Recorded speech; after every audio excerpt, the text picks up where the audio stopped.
Please share your trivial knowledge about wigs. Is there something that you know that was kind of cool or quirky that you can share with us? I think it's just a lot of fun to come together as a community and celebrate our wigs. I am wearing Noriko's Sky in Sandalwood Highlight, just so you know. So Miss Sky here is just an open cap style. And open cap styles typically have a lot of permatease to cover wefting, of course, because it's all open wefting throughout the top, sides, and back. That's the main reason, but the other reason is to help sustain the style and the identity of the style. Like Miss Sky here is a short, adorable shag style. Most of them are by Noriko. It's just one of their workhorse styles. But did you know that permatease can be shrunk? Shrunk? Yes, there is no safe way to remove permatease from a wig.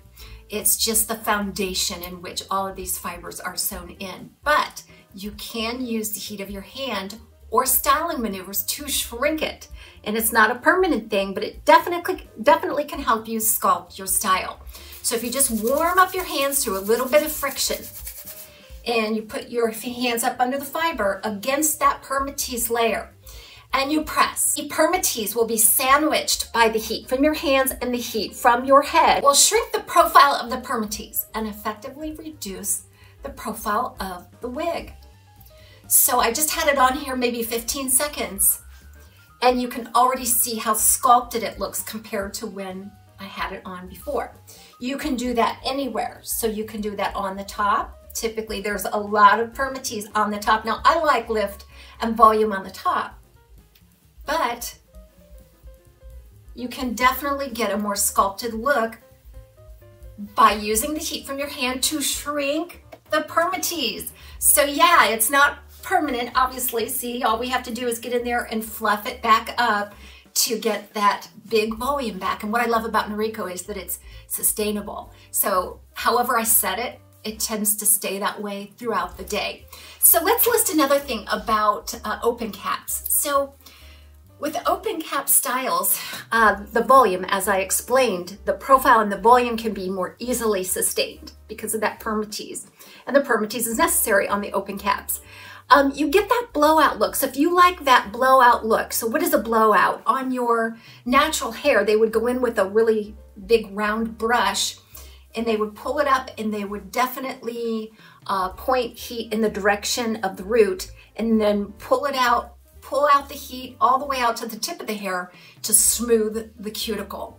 And the result is a big fluffy look with lots of air and lift at the root, right? You can achieve that most easily on an open cap style as opposed to, let's say, full monofilament or hand tied. Really soft, big volume. And that's what you can achieve on most open cap styles with permatease. Another thing that you may notice about certain Noriko open cap styles is that it has a bendable wire at the front of the cap, and that really helps to direction the hair away from the face, away from the eyes, I should say. So this particular one doesn't have it, but on your Noriko Jackson, I think Noriko Alva, and a couple more, you will find a vertical bent, a bendable wire similar to what you would see in an ear tab, but it'll be located right there at the front hairline. And that allows you to bend it up just a little bit to give a little bit of lift, contour, and keep and direction the hair away from the eyes. So this is something I didn't know until Sheila, my friend Sheila, brought this to my attention a couple of years ago. And I have been using it to my advantage on certain Noriko styles ever since. Noriko Sky is just a regular synthetic fiber. It is not heat friendly, but heat friendly fiber is coming on the market in a really big way. Did you know that heat friendly fiber is less prone to cold set or box hair? Heat friendly fibers undergo a little bit of a different chemical process in the making of those fibers.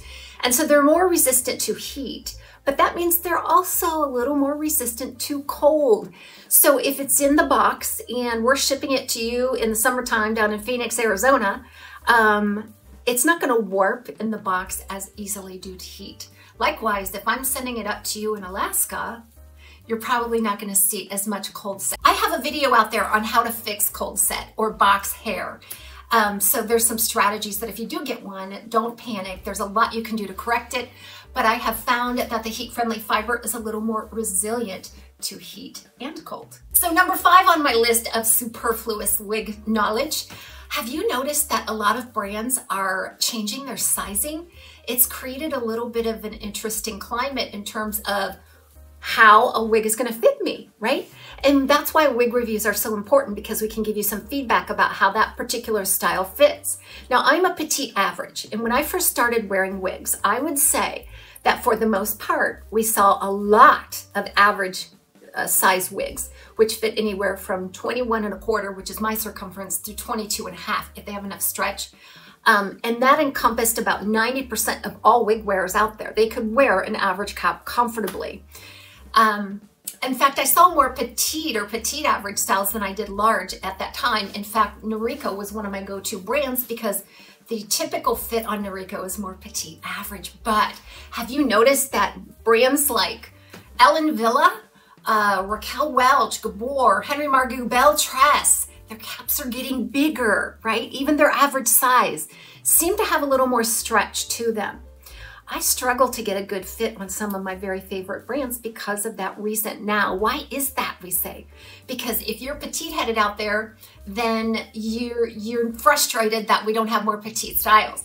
If you have a larger head circumference, then you're frustrated because most of them are, more average, or you can't fit into them comfortably. So what the heck is going on, right? Head sizes are getting bigger, and the more wig wearers that are coming into the marketplace have an average to average large head. And so the manufacturers are reacting to this information, this marketing information.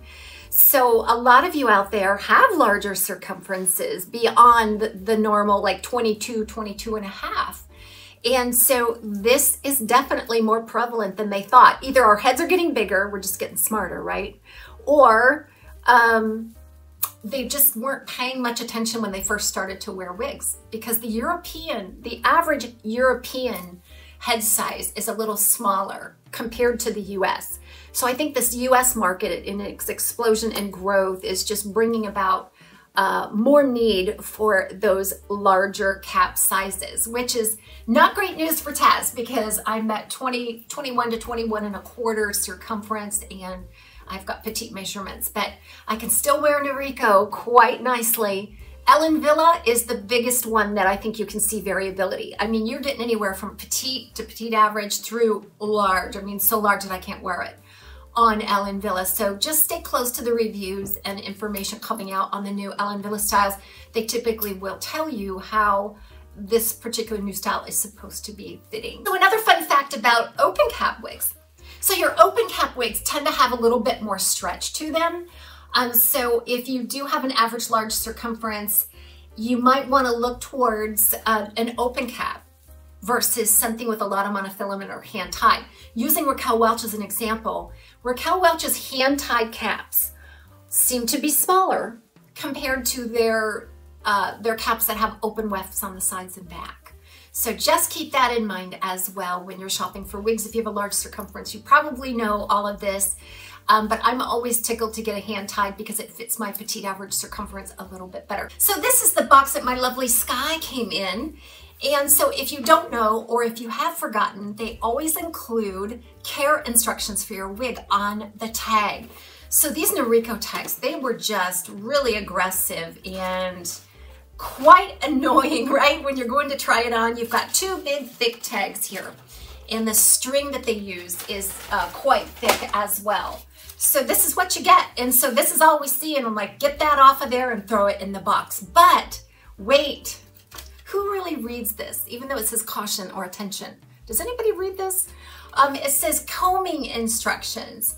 So back here is their recommendations on how to comb the wig. If you're interested, it says, and I don't have my glasses, but stage 1, hold the wig upside down and shake it. We all shake it and rake it, don't we? And then run your fingers through it. We all do that, that's raking it. So we shake it, we rake it. And then number 3, turn the wig over, right side up, and use a wide tooth comb for picking motion. Yay, that's my pick and fluff. So that's exactly what I do. I shake it, I rake it, I put it on my head, and then I pick and fluff to wake up the fiber and set the fiber free. So I don't think I've ever read that, have you? Even though it says attention on it, it's just like, in the box it goes. Now, and I'm definitely not going to be able to read this, but inside of the hang tag, typically they're folded, and you've got care instructions here. It's written in several different languages, so it's not as long as it looks. Washing, drying, and setting your wig style. So this is all included. You're going to see this with Raquel Welch, Gabor, Ellen Villa, care instructions. So be sure to look at them because, you know, I've been wearing wigs for a long time now, and I have my own methods and routines, but I might just learn something new by checking out the tag. The wig industry, it feels like it has grown so much that all of this work that all of the influencers are out there doing to eliminate the stigma of wearing wigs, it feels like it's really paying off. More people are coming to this industry. And for the longest time, it seemed like the African-American segment of the population could wear wigs comfortably, and it was just a part of their culture. But it wasn't the case with Caucasian women. And so now I think that it's really exploding. The popularity of wigs is really exploding in that market. And you've got your full synthetic wigs, you've got your human hair wigs, you've got extensions, you have partial wigs. There's just so much alternative hair out there. I didn't realize, but 90% of, and I forget where I read this, but 90% of celebrities or production houses in Hollywood have some sort of helper hair for the actresses. So now they weren't born with it. And there's so many different actresses out there that embrace wigs openly. Like even in their non-working life, they just grab a wig because they're easy, they're natural looking. It's fun. There's no wrong reason to wear wigs. But this market has just exploded. So especially during the pandemic when we couldn't go out to the salon, a lot of ladies turned towards alternative hair. And they stayed. They came and they loved it and they stayed. And so this segment of the market has just exploded. Now it has settled back some after the pandemic to more normal levels, but the expected growth is huge. A multi-billion-dollar business in wig production. And this is like a global trend. It increased 30% over the pandemic, and like I say, it has settled back some. But now until the year 2028, it's expected to grow another 4%. So the future looks really bright for us wig wearers. This means that we're gonna get variety, we're gonna get technology, we're gonna get innovation, and we're gonna get all kinds of price points coming, right? Wigs just keep going up in price. I know that's good for a video for another day. So this is a boon. If you are the manufacturer, if you're the wholesaler, if you're the supplier, if you're the retailer, if you're the consumer, it's just going to be our heyday. We're coming into our heyday as wig wearers. So if I think about it, I could probably think of more, but that sort of rounds out my, let's just say 10 things that we didn't know about wigs. Please share your trivial knowledge about wigs. Is there something that you know that was kind of cool or quirky that you can share with us? I think it's just a lot of fun to come together as a community and celebrate our wigs. Everybody have a great